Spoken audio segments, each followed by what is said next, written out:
सोचो, एक ऐसी ताकत जो पलक झपकते ही शहरों को राख कर सकती है, एक ऐसी पावर जो सूरज को भी फीका कर दे। ये है हाइड्रोजन बम की भयानक सच्चाई। ये वेपन्स एटम बॉम्ब से कई गुना ज्यादा पावरफुल, इतने डिस्ट्रक्टिव हैं कि समझना मुश्किल है। ये कैसे काम करते हैं ये समझना बहुत जरूरी है, भले ही ये सोचने में डरावना हो। हाइड्रोजन बॉम्ब या एच बॉम्ब न्यूक्लियर फ्यूजन के सिद्धांत पर काम करता है। यही वो प्रोसेस है जिससे सूरज में एनर्जी बनती है।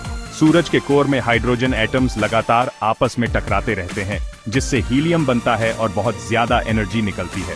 एच बॉम्ब्स इसी प्रोसेस को दोहराते हैं, लेकिन छोटे स्केल पर और कंट्रोल्ड तरीके से, ताकि बहुत बड़ी डिस्ट्रक्टिव पावर रिलीज हो। हाइड्रोजन बॉम्ब की कॉम्प्लेक्सिटीज में जाने से पहले हमें इसके प्रेडिसेसर एटॉमिक बॉम्ब को समझना होगा। Atomic bombs nuclear fission use करते हैं, मतलब एटम के न्यूक्लियस का टूटना। मान लो लकड़ी का एक टुकड़ा तोड़ रहे हो, एटम के टूटने से एनर्जी निकलती है, जैसे लकड़ी जलने से एनर्जी निकलती है। एटॉमिक बॉम्ब में अनस्टेबल एटम्स जैसे यूरेनियम या प्लूटोनियम को तोड़ा जाता है। इससे बहुत सारी एनर्जी हीट और रेडिएशन के रूप में निकलती है। यही uncontrolled chain reaction atomic bombs को इतना डिस्ट्रक्टिव बनाती है। हालांकि एटॉमिक बॉम्ब्स बहुत पावरफुल होते हैं, लेकिन हाइड्रोजन बॉम्ब के आगे ये कुछ भी नहीं।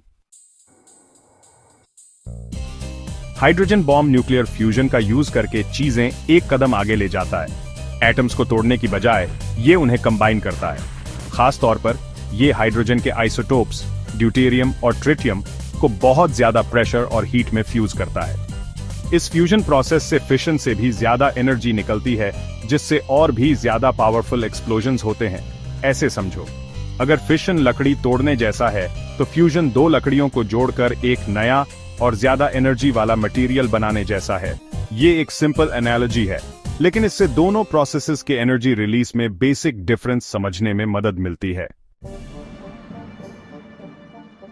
त्सार बोम्बा, जिसे 1961 में सोवियत यूनियन ने डेटोनेट किया था, आज तक का सबसे पावरफुल एक्सप्लोसिव डिवाइस है।